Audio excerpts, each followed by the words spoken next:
آخر وأهم حتة عندك في الدرس الأول هي الأكسدة والاختزال. فتعالى كده نشوف الكلام على إيه. لو جيت قلت لك مثلا إن أنا معايا عطية وده حسين. حسين ده عايز فلوس من عطية. عايز كام يا عم حسين؟ قال له أنا عايز 5 جنيه عطية. فعطية اداله ال5 جنيه. تمام. بسمي عطية لما ادى لحسين ال5 جنيه بسميه كده عمل عملية أكسدة. باختصار، هو فقد فلوس ولا اكتسب فلوس؟ هتقول لي فقد. طيب حسين دلوقتي عمل عملية اختزال، هو فقد فلوس ولا اكتسب فلوس؟ هتقول لي لا، حسين اكتسب. طيب ده باختصار اللي بيحصل لما الصوديوم مثلا يدي الكترون من الكتروناته. هو ما كنا عارفين ان هو عنده 11 الكترون متوزعين بالشكل ده، فيقوم مدي الالكترون الاخير بتاعه للكلور اللي عنده 17 اللي كانوا بيتوزعوا بالشكل ده 2 8 7. فلما يدي للكلور الالكترون بتاعه، طبعا الصوديوم يبقى كده مستقر عشان هيبقى المستوى الاخير بتاعه فيه 8. ما هو لما هنشيل الالكترون ده خلاص كده بقى عنده المستوى الاخير فيه 8.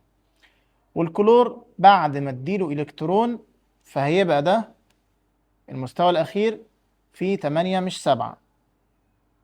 المستوى الاخير فيه 8. فده برضو يبقى مستقر. يبقى ده مستقر وده مستقر، وهيكونوا لي حاجة اسمها ال NaCl. طيب اللي أنا عايز أقوله لك إن الصوديوم فقد إلكترون، فبالتالي بنقول إنه حصل له أكسدة. والكلور اكتسب، فبنقول إن حصل له اختزال. ده باختصار الأكسدة والاختزال. تعال نشوف السؤال بقى بيجي لي إزاي على الجزئية دي. يجيب لك مثلا معادلة زي تفاعل الخرسين مع كبريتات النحاس بالشكل ده، اللي هو بيديني، طبعا احنا كنا عارفين ان ده تبادل مزدوج، فهيبقى زد ان اس او 4 زائد النحاس لوحده يترسب.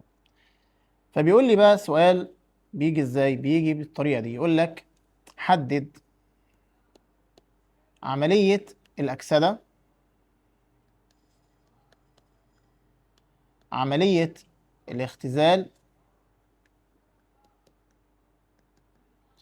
العامل المؤكسد، والعامل المختزل. طيب واحدة واحدة كده تعال نشوف السؤال ده بيتحل ازاي. أول خطوة هتعملها يا معلم، هتبدأ تكسر المركبات بتاعتك. اكسر المركبات نصين. العنصر اللي لوحده زي الخرسين وزي النحاس دايما دايما بيبقى شحنته زيرو، بيبقى متعادل الشحنة زي ما انت شايف كده. ودي بنسميها، الشحنة اللي فوق دي بنسميها عدد التأكسد. مش مهم تدخل في التفاصيل دي دلوقتي، بس عدد تأكسد الخرسين ايه؟ زيرو.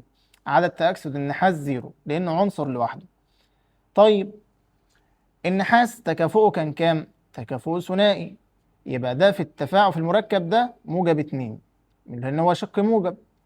والكبريتات كان تكافؤه ثنائي بس -2 لأنه هنا شق سالب. احنا عارفين دايما الشق اللي على الشمال موجب والشق اللي على اليمين سالب. طيب الخرسين نفس النظام، ده -2 والكبريتات لسه قايلين -2.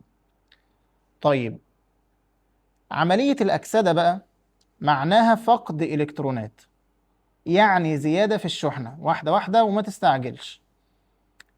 اللي فوق الخرسين دلوقتي، الخرسين وصل من الصفر راح -2. الخرسين طلع من الصفر راح -2. هو الشحنة بتاعت الخرسين كده زادت ولا قلت؟ هتقول لي طبعا الشحنة زادت، ده راحت من صفر لموجب، يبقى ده حصل له عملية أكسدة على طول. واللي يحصل له عملية أكسدة يبقى عامل مختزل. طيب انت هتفهم طبعا مع الأمثلة. تعال بقى للنحاس. النحاس كان ايه؟ كان موجب 2. طيب في النهاية بقى ايه؟ بقى 0. طب هو كده الشحنة بتاعته زادت ولا قلت؟ قلت. فاللي الشحنة بتاعته تقل يبقى حصل له عملية اختزال، يبقى ده على طول عامل مؤكسد. انت بقى عشان تجيب الكلام ده بسهولة احفظ معايا الجملة دي: زيادة شحنة أكسدة، واعكس أي حاجة تانية. يعني إيه؟ لو أنا اديت لك مثال زي ده، قلت لك مثلا زد ان زائد اتش سي ال اداني زد ان سي ال 2 زائد اتش 2. لما نيجي نوزن هنحط هنا 2، يبقى كده المعادلة اتوزنت. عايزك تجيب لي عملية الأكسدة، عملية الاختزال، العامل المؤكسد والعامل المختزل. يلا يا وحش. أول حاجة هنعملها، هبدأ أكسر المركبات. تمام؟ أبدأ أحط الشحنة اللي فوق كل عنصر، عنصر يبقى 0، عنصر يبقى 0. طيب ده مركب HCl، ده مركب اليمين موجب والشمال سالب، وطبعا عارف ان التكافؤ اللي هي ال H1 وتكافؤ السي ال 1. طيب الزد ان تكافؤه ثنائي والسي ال تكافؤه حادي، يبقى هي ده سالب 1. المفروض ان انا دلوقتي اطلع من الزيرو بالنسبه للزد ان، اطلع من الزيرو اروح لموجب 2. يبقى الشحنه زادت ولا قلت؟ دي الشحنه زادت. طيب الجمله بتقول لك ايه؟ زياده شحنه اكسده، يبقى دي عمليه اكسده. طيب اروح للاتش. الاتش كان موجب 1 بقى 0، يبقى دي عمليه، طبعا الشحنه هنا قلت، يبقى دي نقص شحنه، يبقى على طول عمليه اختزال. يبقى ببساطه جدا لو حفظت الجمله بتاعت زياده شحنه اكسده، هيبقى سهل عليك ان انت تطلع عمليه الاكسده وعمليه الاختزال. طيب بالعقل كده، اللي حصل له عمليه اكسده يبقى عامل، تقول لي عامل مختزل، يبقى الزد ان عامل مختزل. طيب والاتش ده عامل مؤكسد. الحاجه اللي ممكن يضيفها لك بقى في الاربع اسئله دول، سواء عمليه الاكسده، عمليه الاختزال، عامل مؤكسد، عامل مختزل، يقوم قايل لك 5 اكتب معادله الأكسدة والاختزال، أو اكتب اسمها نص تفاعل، معادلة نصف التفاعل. إزاي بقى؟ قصده إيه؟ أنا معايا مثلا الزد إن كان 0، فبقى إيه؟ بقى زد إن موجب 2.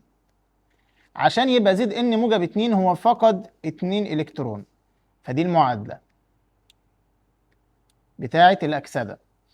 طيب الاتش كان كان 2 اتش، وبقى ايه؟ بقى في النهاية H2 كان 2 اتش موجب، بقى H2 اللي هي 0، ال H2 العادية. وعشان يوصل للذرة المتعادلة اللي هي H2، عشان يوصل لل H2 اكتسب 2 إلكترون، فأقول إن هو اكتسب 2 إلكترون سالب عشان يبقى H2، فدي اسمها معادلة اختزال.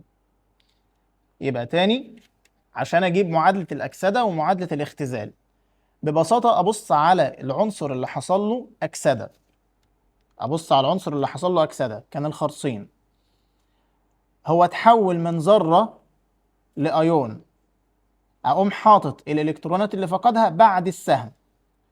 طيب بالنسبة للعنصر اللي حصل له اختزال، هو اتحول من أيون لذرة متعادلة اللي هي 0 هنا، أقوم حاطط الإلكترونات اللي اكتسبها قبل السهم. أقوم حاطط الإلكترونات اللي اكتسبها قبل السهم. طيب خلينا ناخد أمثلة تانية. مثلا في التفاعل ده في التفاعل ده مثلا، هنا الخرسين اتحول من زيرو، بص كده، اتحول من زيرو لموجب 2، والنحاس اتحول من موجب 2 لزيرو. فقلنا ان الخرسين حصل له اكسده لان الشحنه زادت، والنحاس حصل له اختزال لان الشحنه قلت.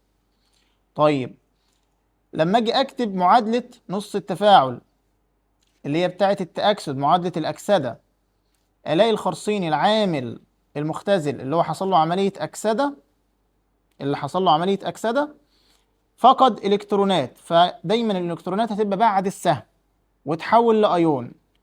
لكن بالنسبه للنحاس ده اكتسب الكترونات وتحول لذره. بس كده يا سيدي، ده ببساطه جدا هو موضوع الاكسده والاختزال. طب تعالى ناخد مثال ثالث. بيقول لي يتفاعل المغنيسيوم مع البروم بشكل مباشر لتكوين بروميد المغنيسيوم.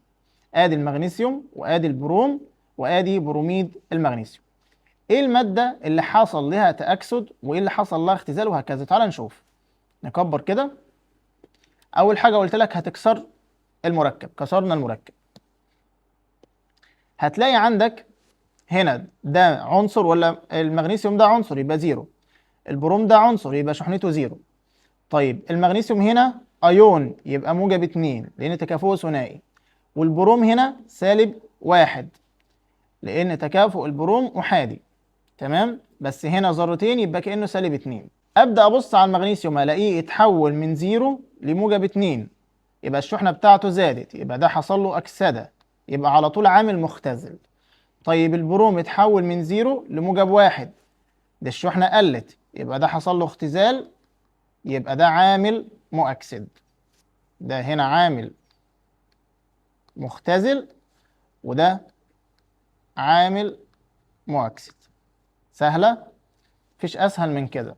مش عارف ليه الطلبة بيتعقلظ حوار الأكسدة والاختزال. بس يا سيدي احنا كده خلصنا الأكسدة والاختزال. أشوفك بقى في حل تمارين الدرس بالكامل.